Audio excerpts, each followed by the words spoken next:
Revenue minister महोदय। माननीय अध्यक्ष महोदय, पहली बार तो मैं ये कहना चाहता हूं, जिस तरह से देश में हर रोज रेल पटरी से गिरते जा रही है, आज कोई 40-50 से ऊपर हुए, तो जो माननीय सदस्य ने अपना यहाँ वक्तव्य दिया, ये भी पटरी से उतर गई। मुद्दा है यहाँ पर कि जिस तरह से केंद्र सरकार से पैसे मिलना चाहिए और स्टेटों को दिया जहाँ बीजेपी रूल्ड है, हिमाचल के संदर्भ में जो भेदभाव हो रहा है, हमारे उस बात के लिए हम कह रहे हैं कि केंद्र हमें मदद करे। हम केंद्र से कोई भीख नहीं मांग रहे, हम भी भारत देश का बिल्कुल सब भारत देश में, अगर हिमाचल भारत देश में है तो हिमाचल का हक है। और ये कहता है कि केंद्र से मांगना है, इनकम टैक्स हम देते हैं हिमाचल के लोग।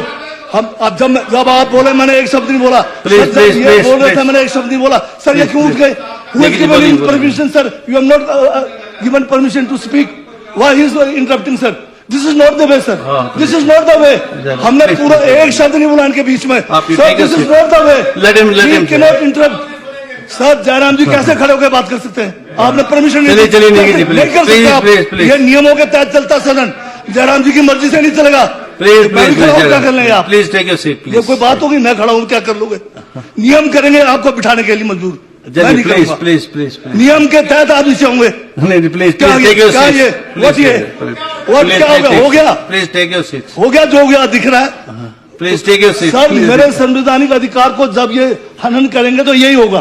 Please take your seat. Please take your seat. Sir जब ये बोल रहा था मैंने एक शब्द नहीं बोला, मैंने एक शब्द नहीं बोला।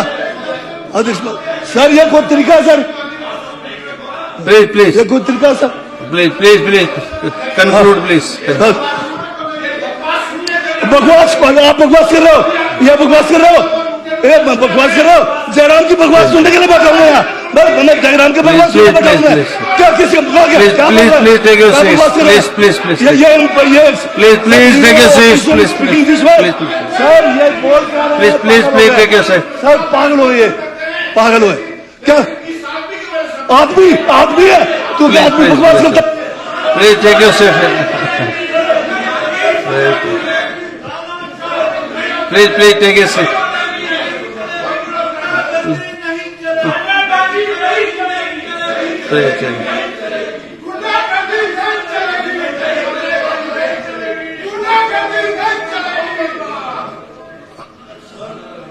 सर मैं दोबारा माननीय जगत सिंह नेगी जी, जयराम जी की मर्जी से ये जो है सदन नहीं चलेगा, नियमों के तहत चलना है।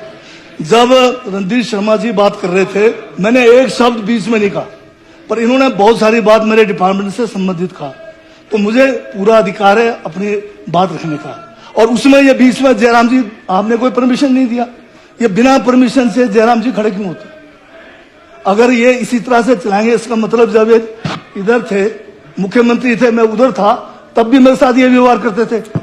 अभी भी आज भी शब्द का ये आदमी, ये मुझे अगर आदमी कह रहे हैं तो ये क्या है? ये क्या आदमी नहीं है तो ये क्या है?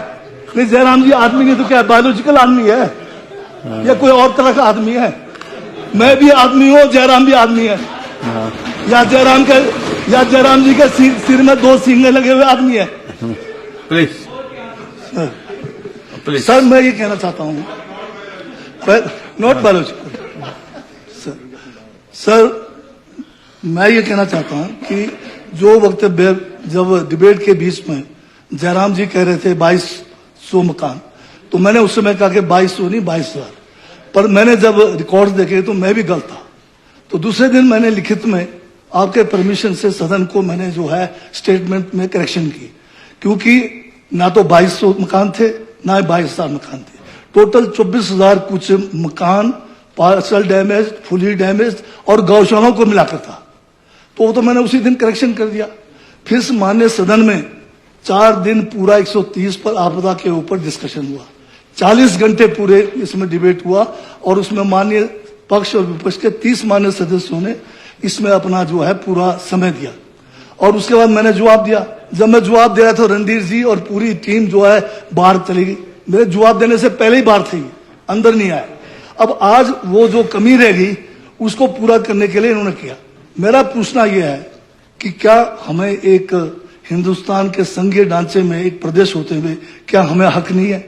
केंद्र की मदद मिली, वो भी ऐसे समय में जब आपदा है। अब हमने ये कहा है कि जो आपदा हुआ है उसका मूल्यांकन केंद्र की टीम आके करके गई है, 3 बार टीम आई, हमारा जो है 9,000 से ऊपर का उन्होंने मूल्यांकन किया है, परंतु हमें अभी तक कोई भी पैकेज नहीं मिला है। इन्होंने जब अभी बजट पेश किया उसमें बहुत सारे स्टेट्स को पैकेज देने की बात की, जिसमें जो है बिहार है, जिसमें आसाम है, उत्तराखंड है, पर हम हिमाचल को कहते हैं कि इनको और तरीके से असिस्टेंस देंगे, ऐसे नहीं देंगे जैसे इनको दिया। तो ये भेदभाव हमारे साथ क्यों किया जा रहा है? आज जो मुद्दा है कि हम ये कह रहे हैं कि केंद्र से सहायता मांगने के लिए एक प्रस्ताव भेज रहे हैं, तो उसमें या तो ये प्रस्ताव का साथ करे या प्रस्ताव का विरोध करे। अब इनको बहाना चाहिए था बाहर जाना, क्योंकि प्रस्ताव का सपोर्ट इन्होंने करना नहीं था जिस हिसाब से ये भाषण दे रहे थे। तो ये एक जो है मुद्दा ऐसे ही बनाकर ये बाहर चले गए, ताकि इस प्रस्ताव के साथ, जैसे पिछले बार भी हमने प्रस्ताव लाया था इसको राष्ट्रीय आपदा घोषित, उस टाइम भी ये भाग गए थे। तो इस तरह से तो ये जो है सदन नहीं चलेगा। सर, मैं आपको बार बार मैं आपसे आवेदन कर रहा हूं कि जयराम जी को या तो सीट बेल्ट बांध दे सर, जैसे गाड़ी में होता है, और उसका कंट्रोल आप अपने पास रखें। जब आपने परमिशन देना बटन दबाइए तब जयराम जी ऊपर उठ जाएंगे, अन्यथा तो किसी को बोलने नहीं देते। मुझे तो क्या बोलने देंगे, अपने साथियों को भी बोलने नहीं देते। पीछे इनके साथी खड़े होते हैं, सप्लीमेंट्री कौन पूछता है, जिसका प्रश्न है, पर जयराम जी जो है सप्लीमेंट्री पूछने से पहले खुद ही खड़े हो जाते हैं। पीछे वाले जो है बेचारे मायूस होकर बैठ जाते हैं, कैसा आगे बिठा कर रखा हुआ है। तो ये मैं कहना चाहता हूं। धन्यवाद। I have not given permission to anyone except